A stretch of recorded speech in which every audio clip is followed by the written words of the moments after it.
Welcome to Life and Liberty Radio with David Householder. I'm Josh Jose, and together, you and I are taking another step toward freedom, both spiritual and political. So get comfortable, breathe in, and ignite your imagination. Envision a society that is spiritually deep and truly free. It's easy if you try.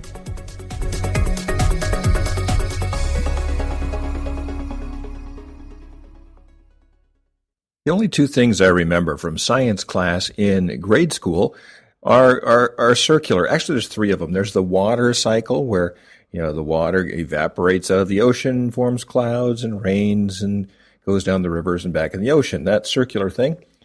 There was also the circuit that we have in electricity, where we have a positive and a negative charge and goes in a circle. I remember the dry cell with two little plugs on the top and a circular thing around, and we had the lamp at the other end.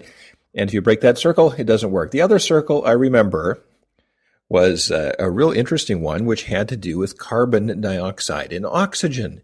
It was one of my grade school science books, and there was a picture of animals and people on one side and plants on the other.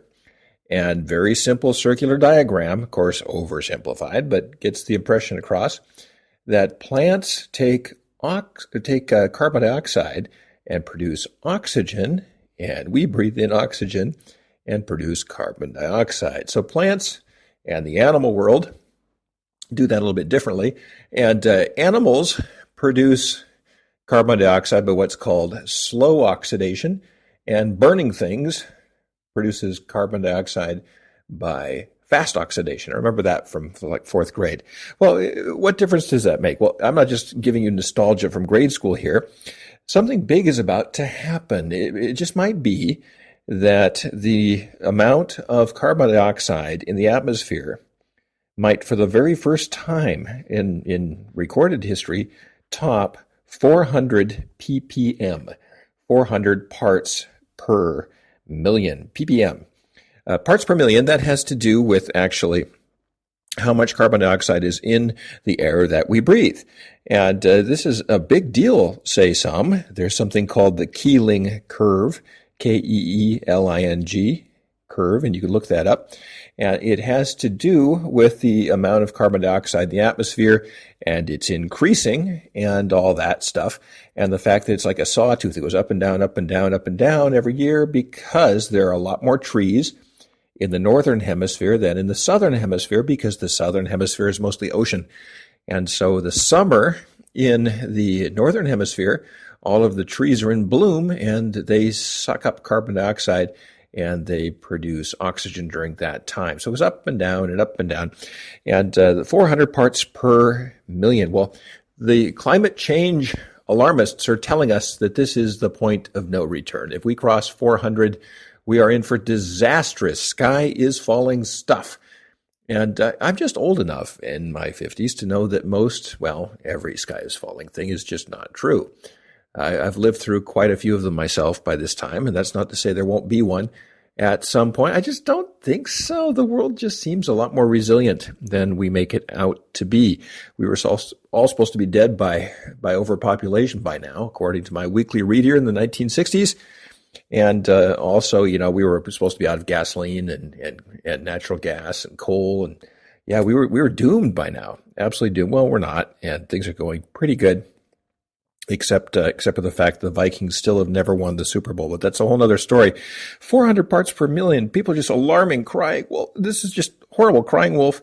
What are we going to do? Well, I'm actually recording this in Holland, and I read my Wall Street Journal in the newspaper on my way out here on the plane, and I had an alarming read because there was an article here that says, "In Defense of Carbon Dioxide" by Harrison Schmitt and William Happer. Now, you remember Harrison Schmitt if you're my age, because he walked on the moon on the Apollo program, Apollo 17. He was a scientist astronaut. There weren't many of those. Most of them were test pilots back in the day. And so he was a real live scientist even back then. And he's now at the University of Wisconsin-Madison. And also there's William Happer. And William Happer is a professor of physics at Princeton University and former director of the Office of Energy Research at the U.S. Department of Energy. Pretty good bio for those guys. But anyways, they said that, it's really good that they're producing carbon dioxide. Go back to my grade school diagram of the circle. The more carbon dioxide is produced, the more plants thrive, which is really, really, really good for agriculture and really, really good for all kinds of things. And plants thrive when there's more carbon dioxide. In fact, if you know a greenhouse operator, and I'm right here in Holland, where it seems like half the country is covered with greenhouses, it's under glass, and much of the vegetables and fruits of Europe are produced here. In any case, you ask them what they do with carbon dioxide. It must be so bad for the plant. No, it's good for the plants because 400 parts per million is not enough. They pump it up to 1,000, which radically increases the productivity because the plants do better. Why? Because most plants came about and took on their current form back, yes, when it was higher than it is now. In fact, for most of Earth's history, except for the very recent history, the amount of carbon dioxide in the atmosphere was, get this, not 400, not 500, not 600, but 3,000 parts per million. And we had a sort of Garden of Eden going on here, and this is according to the fossil records, and things were thriving. And we see these pictures of jungles and dinosaurs and all the stuff going on. Would it necessarily be bad if that came back? And also, is it carbon dioxide which is producing that heat thing?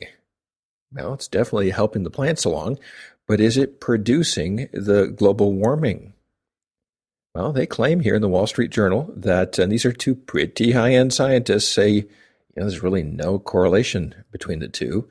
The biggest correlation between global warming and something else is solar activity, which we have no control over. Last I checked, we don't have a thermostat connected to the sun, and you can't flip that one on and off, turn the burner down or up on that one, and I just can't even imagine if we let humans do that. They would mess it up pretty badly. So I don't have an axe to grind here. I'm not pro-pollution. I want the air to be cleaner for my kids than it was for me. And I want our water to be cleaner. I'd love to be able to drink out of our rivers at some point. And I think that's going to happen.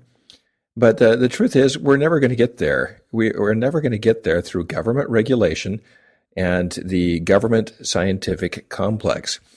And the government scientific complex is a bunch of people who get their paychecks from the government, and they are incentivized to want big government, big control, and things like carbon footprint. We need to penalize countries or companies and countries too, that produce carbon dioxide. And we need to hit them hard with that. Maybe we should be giving them a bonus for putting carbon dioxide in the air for helping the farmers in Iowa and the Central Valley. So next time you're trying to grow some plants, if it's not working, pump some carbon dioxide in there. And you're going to get a way bigger yield, and maybe that wouldn't be such a bad thing for the world here, to get a bigger yield without all kinds of other stuff going into that yield.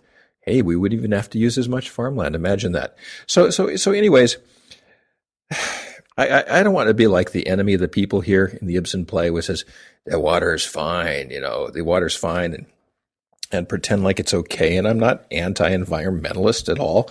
But let's just look at real science, and let's mistrust government science a little bit, just a little bit, because it tends to be government and large state oriented. So let's stay away from that alarmism. Let's keep our minds clear. Let's ask ourselves, what's incentivizing these results that we're hearing? Where's that coming from? What's really going on here? Could there be a benefit to carbon dioxide?